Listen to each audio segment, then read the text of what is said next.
ಚಿನ್ನದ ಮೊಟ್ಟೆ. ಒಮ್ಮೆ ಒಂದು ಹಳ್ಳಿಯಲ್ಲಿ ರಾಜು ಎಂಬ ಸಾಧಾರಣ ಕಾರ್ಮಿಕನು ವಾಸವಾಗಿದ್ದ. ಅವನ ಜೀವನದ ಉಪಜೀವನಕ್ಕೆ ಕಾಡಿನ ಮರಗಳನ್ನು ಕಡಿದು ಅವುಗಳನ್ನು ಮಾರುವುದು ಅವನ ದಿನನಿತ್ಯದ ಕೆಲಸ. ಒಂದು ದಿನ ರಾಜು ಕಾಡಿನಲ್ಲಿ ಮರಗಳನ್ನು ಕಡಿಯಲು ಹೋದಾಗ ಸರಿಯಾದ ಮರಗಳು ಅವನಿಗೆ ಸಿಗಲಿಲ್ಲ. ಹಾಗಾಗಿ ಅವನು ಮರಗಳನ್ನು ನೋಡಿ ಹಿಂತಿರುಗಿ ಮನೆಗೆ ಬರುವಾಗ ದಾರಿಯಲ್ಲಿ ಒಂದು ಬಾತುಕೋಳಿ ಮುಳ್ಳಿನ ಪೊದೆಯಲ್ಲಿ ಸಿಲುಕಿಕೊಂಡಿರುವುದನ್ನು ನೋಡಿ ಪಶ್ಚಾತ್ತಾಪದಿಂದ ಬಾತುಕೋಳಿಯನ್ನು ಮುಳ್ಳಿನ ಗಿಡದಿಂದ ಬಿಡಿಸಿ ಮನೆಗೆ ಕರೆತಂದು ಬಿಡುತ್ತಾನೆ. ಮನೆಗೆ ಕರೆತಂದಾಗ ಅವನು ರಾತ್ರಿ ಊಟಕ್ಕೆ ಮರಗಳು ಕಡಿದು ಮಾರಲಿಲ್ಲ. ಹಾಗಾಗಿ ನೀರನ್ನು ಕುಡಿದು ಹೊಟ್ಟೆ ತುಂಬಿಸಿಕೊಂಡು ಮಲಗುತ್ತಾನೆ.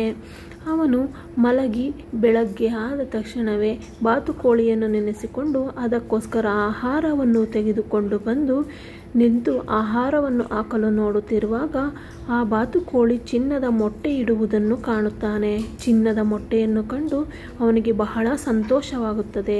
ರಾಜು ಆ ಮೊಟ್ಟೆಗಳನ್ನು ಮಾರಿ ಹಣವನ್ನು ಸಂಪಾದನೆ ಮಾಡುತ್ತಾನೆ. ನಿಧಾನವಾಗಿ ಶ್ರೀಮಂತನಾಗತೊಡಗುತ್ತಾನೆ. ಅವನ ಬಡತನದಿಂದ ಹೊರಬಂದ. ಆದರೆ ಸಮಯ ಕಳೆದಂತೆ ಅವನ ಮನಸ್ಸಿನಲ್ಲಿ ಅತಿಯಾದ ಆಸೆ ಮೂಡಿತು. ಈ ಬಾತುಕೋಳಿಯ ಹೊಟ್ಟೆಯೊಳಗೆ ಎಷ್ಟು ಚಿನ್ನದ ಮೊಟ್ಟೆಗಳಿರಬಹುದು, ಇವನ್ನೆಲ್ಲ ಒಮ್ಮೆಯೇ ಪಡೆದು ನಾನು ದೊಡ್ಡ ಶ್ರೀಮಂತನಾಗಬಹುದು ಎಂದುಕೊಂಡ. ಆದರೆ ಹೆಂಡತಿಯು ಕೂಡ ಬಾತುಕೋಳಿಯನ್ನು ಕೊಯ್ದು ಮೊಟ್ಟೆಗಳನ್ನೆಲ್ಲ ತೆಗೆದುಕೊಳ್ಳೋಣ ಎಂದು ಉಪಾಯವನ್ನು ಹೇಳಿದಳು. ಅವನು ಸರಿ ಎಂದು ಬಾತುಕೋಳಿಯನ್ನು ಕೊಂದು ಅದರ ಹೊಟ್ಟೆಯನ್ನು ತೆರೆದ. ಆದರೆ ಅದರಲ್ಲಿ ಏನೂ ಇರಲಿಲ್ಲ. ಬಾತುಕೋಳಿಯು ಸಾಮಾನ್ಯವಾಗಿ ಬಾತುಕೋಳಿಯಂತೆ ಕೇವಲ ಜೀವವನ್ನು ಕಳೆದುಕೊಂಡಿತು. ಇದರ ಅರ್ಥ ಅತಿಯಾಸೆ ಗತಿಗೇಡು ಎಂಬ ಗಾದೆ ಮಾತು ನಿಜವಾಯಿತು. ಅತಿಯಾಸೆ ನಮ್ಮ ಎಲ್ಲವನ್ನು ಕಳೆಯುವಂತೆ ಮಾಡುತ್ತದೆ.